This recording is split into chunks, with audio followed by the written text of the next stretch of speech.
Eu sou o professor Wesley Góes, da Universidade Federal do ABC, e este é mais um vídeo auxiliar da disciplina Projeto de Elementos Estruturais de Aeronaves 1. O objetivo aqui deste vídeo é iniciar o tópico de critérios de projeto e requisitos de certificação de estruturas aeronáuticas.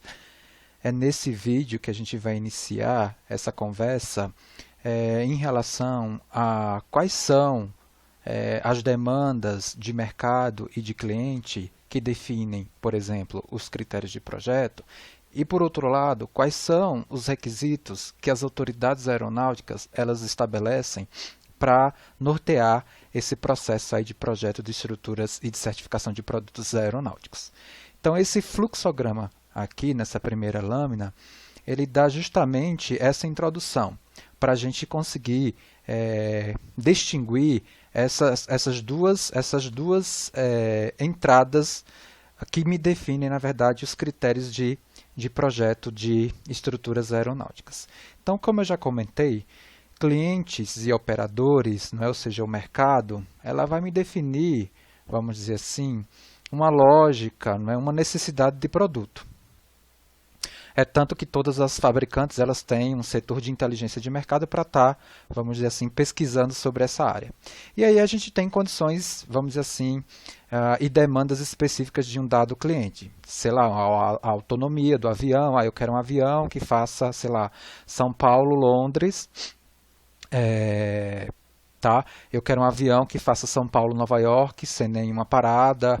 Eu quero um avião, né, que faça pouco barulho, né, tenha uma eficiência ambiental, né, considerável. Então, são elementos definidos pelo mercado, né, pelos operadores, pelos clientes.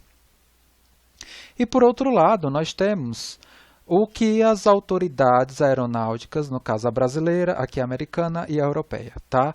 Elas me impõem no sentido das fabricantes atenderem esses requisitos definidos por essas autoridades aeronáuticas. Esses dois elementos eles me definem os critérios de projeto. No caso específico de estruturas aeronáuticas, esses critérios eles são basicamente estabelecidos por uma análise estática, que vai, na verdade, apontar para um relatório de análise estática, que será apresentado para a autoridade aeronáutica, e um relatório de análise de fadiga. A nossa disciplina, mais uma vez eu faço questão de destacar isso, ela vai me dar elementos, subsídios para que você, futuramente, possa se integrar facilmente a um processo, por exemplo, de certificação estática de produtos aeronáuticos. Tudo bem? Então, aqui, o que a gente coloca, diferentes requisitos, né, o que a gente tem, né, diferentes requisitos e diferentes critérios e especificações, vai implicar em diferentes projetos estruturais, né, para asa, para fuselagem e para empenagem. Então, a gente tem avião de transporte de carga e passageiro, avião de combate, ou seja, aqui eu tenho, por exemplo, um perfil de carga, né, excitada por manobra bem maior que um avião, por exemplo, comercial, né. O avião cargueiro ele tem um outro perfil de projeto e a gente entende, né, que mudando a proposta, né, de projeto, possivelmente eu tenho que procurar os requisitos que eu preciso satisfazer para, na verdade, certificar esse produto. Então, a gente vai resumir aqui, não é? Então, as aeronaves elas são projetadas para cumprir missões específicas, especiais, e os clientes e operadores, na verdade, eles vão dar esses critérios, né? Ou seja, as especificações de projeto. Então, a gente tem, por exemplo, os aviões comerciais de transporte de carga e passageiros entre aeroportos e, portanto, não estão sujeitos, como eu falei, né, a manobras violentas, diferentemente dos aviões militares, né, que são submetidos a manobras violentas, onde as condições de projeto são normalmente determinadas com base nas máximas acelerações permitidas pelo corpo humano, no caso, o fator de carga, que a gente vai discutir com vocês quando a gente for tratar resumidamente sobre cargas, né? Sobre a modelagem de cargas nas aeronaves. E a gente tem as autoridades aeronáuticas que trabalham, né, com a norma, né, a norma que nós engenheiros temos que seguir para mostrar, né, à autoridade aeronáutica que nosso produto é confiável. E todo esse normativo ele foi construído por pesquisas e aprendizados, né, que vão definir as exigências de aeronavegabilidade. Tá? Então, os requisitos estruturais para os aviões estão contidos nas partes dos regulamentos da aeronáutica que trata da aeronavegabilidade. Tá? Esses regulamentos eles são revisados periodicamente, aperfeiçoando-se na medida em que os conceitos da indústria aeronáutica avançam, muitas vezes com base em pesquisas e, infelizmente, outras vezes com base em tristes aprendizados. Tá? Então, a pesquisa em termos de modelagem, simulação e experimentação e os desastres aéreos acabam apontam, né, para a melhoria do produto aeronáutico e, na verdade, também faz com que o normativo, né, os requisitos de certificação eles se atualizem. Então, a gente tem aqui, dentro ainda dos critérios e especificações de projeto, por exemplo, um avião de transporte de carga e passageiro, eu tenho aqui um espectro de carregamento. Tá? Aqui na ordenada é tensão e aqui é um ciclo, né? um ciclo de voo desse avião, ou seja, o que a gente chama de ground-air-ground, né? Um GAG de um avião. Né? Ele decola, voo e pouso. Tá? Então, esse é um espectro de carregamento, ou seja, quais são as tensões, né? As tensões excitadas para uma missão típica de aeronave de transporte de carga e passageiro. Tá? Então, a gente tem, né, vamos dizer assim, esse espectro de carregamento para um dado ciclo. E aí, quais são as fontes de excitação que geram essas tensões? Eu tenho as cargas de solo e as cargas de voo, né? Manobras, a pressão, né? E aqui as cargas de solo, por exemplo, pouso e taxiamento. Esse perfil aqui, né? Vamos dizer assim, que vai se repetir, né, nos ciclos, a gente não consegue enxergar, por exemplo, num perfil, né, de missão típica para avião militar, por exemplo. Né? A gente tem algo já bem diferente da situação anterior. Né? Um avião que vai ter bastante carga excitada por, né, manobras violentas, e a gente consegue enxergar, né, essa diferença aqui do perfil, né, típico de um avião de transporte de carga passageiro quando a gente compara, né, com um avião militar. Agora a gente sai dessa questão, vamos dizer assim, dos critérios de projeto e vamos agora discutir um pouquinho os requisitos de certificação de estruturas aeronáuticas. A gente vai iniciar essa conversa aqui e possivelmente a gente continua num próximo vídeo. Então, antes de entrar aqui nesse ponto, né, só destacar que as especificações de projeto elas estão definidas pelo mercado, né, pelo interesse do cliente. Eu quero um cargueiro, eu quero um avião de transporte de carga e passageiro, eu quero um avião militar, né, e aí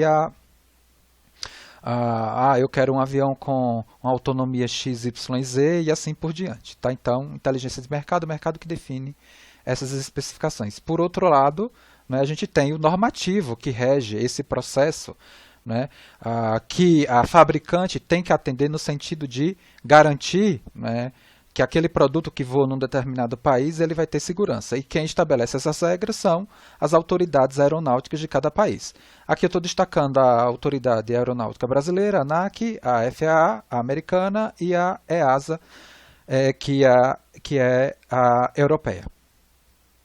E essas exigências de aeronavegabilidade elas foram construídas por meio da pesquisa. Por exemplo, aqui a gente tem uma pesquisa, né, com o tripé entre modelagem, simulação e experimentação, e também com os aprendizados que a gente vai discutir já já. Então, os requisitos estruturais para aviões estão contidos nas partes dos regulamentos da aeronáutica que trata da aeronavegabilidade. Esses regulamentos são revisados periodicamente, aperfeiçoando-se na medida em que os conceitos da indústria aeronáutica avançam, muitas vezes com base em pesquisas e outras vezes, como já dito, né, a gente repetiu isso daqui, por aprendizados. Então a gente tem a pesquisa aqui, não é? Simulação, modelagem, aqui simulação, aqui a gente tem uma, uma fuselagem, uma parte de uma fuselagem, né, simulada no software de elementos finitos, e aqui a experimentação, né, dessa mesma condição aqui num laboratório. Tá? Então, as pesquisas elas fortalecem, né, elas ditam as mudanças, né, nos requisitos de certificação.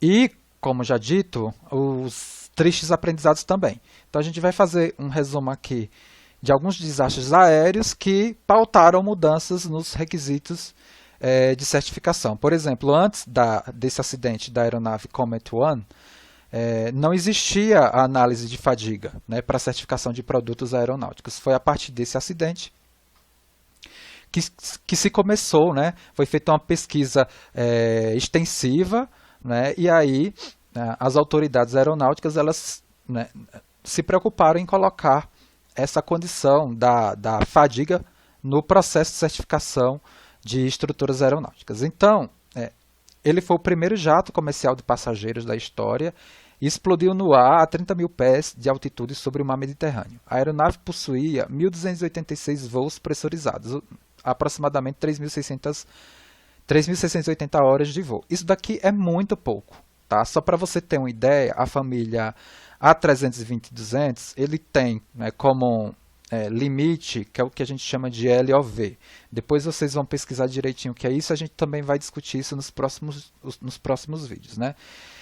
É o limite de operação, né, da aeronave com a manutenção, mas depois a gente define isso direitinho. Né? Para a família A320-200, ela está entre 48, o default dela, né, o que sai, né, 48 mil ciclos ou 60 mil horas de voo. Tá? Um ciclo é aquele GAG. Tá? É mais interessante, quando a gente fala de fadiga, a gente pensar em ciclos. Tá? Porque você pode ter, por exemplo, num dado ciclo, várias horas, mas essas horas elas podem, por exemplo, representar um ciclo que foi muito tranquilo. Né?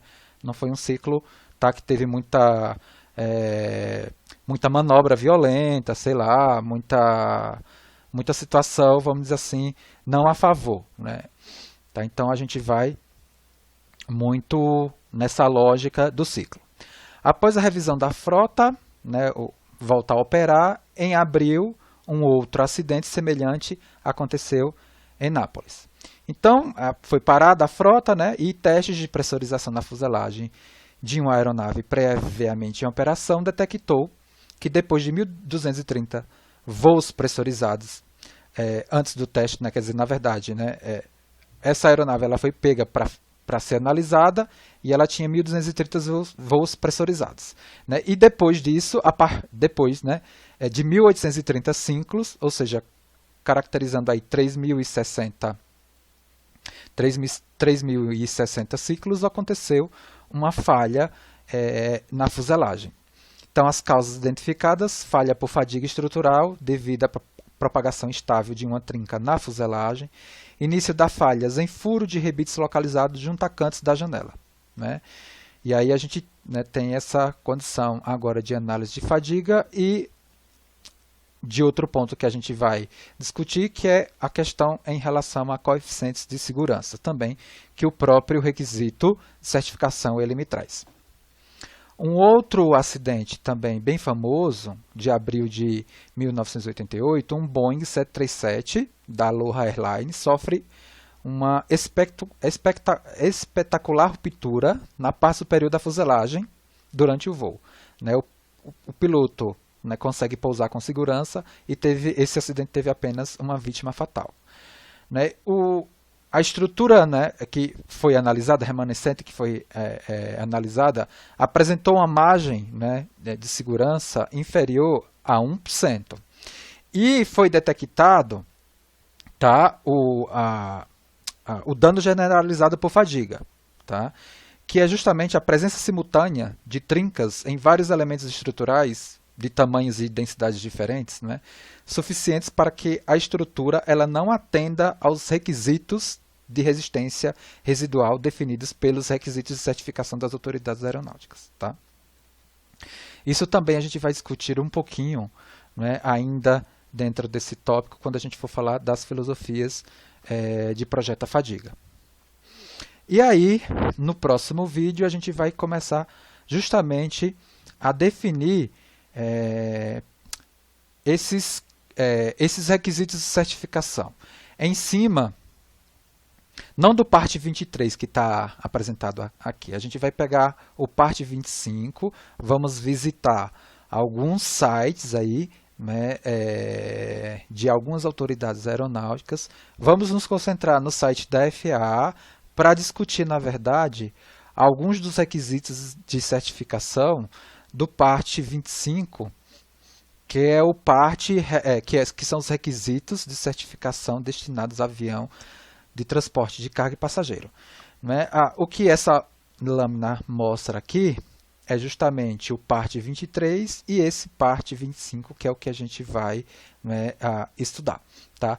O parte 23, ele é uma norma muito similar à 25, só que trata de outro tipo de aeronave, né? De categoria normal, que são aviões para utilização não acrobática e em serviços não regulares de transporte de carga e de passageiro. O 25 não, é regular, né? De transporte de carga e passageiro. Categoria de serviços gerais, né? Aviões destinados a operações normais e manobras acrobáticas limitadas, e categoria acrobática, aviões que não possuem restrições quanto ao tipo de manobras permitidas, a menos aquelas impostas pelos ensaios em voo. Aqui também tem um exemplo de normativo que rege a certificação de produto ou de aviação militar, e no próximo vídeo a gente vai, na verdade, focar na leitura, né, na discussão bem superficial do parte 25, tá? Do parte 25, que é essa categoria aqui, né? É avião de transporte de carga e passageiro. Tudo bem? Então, até o próximo vídeo.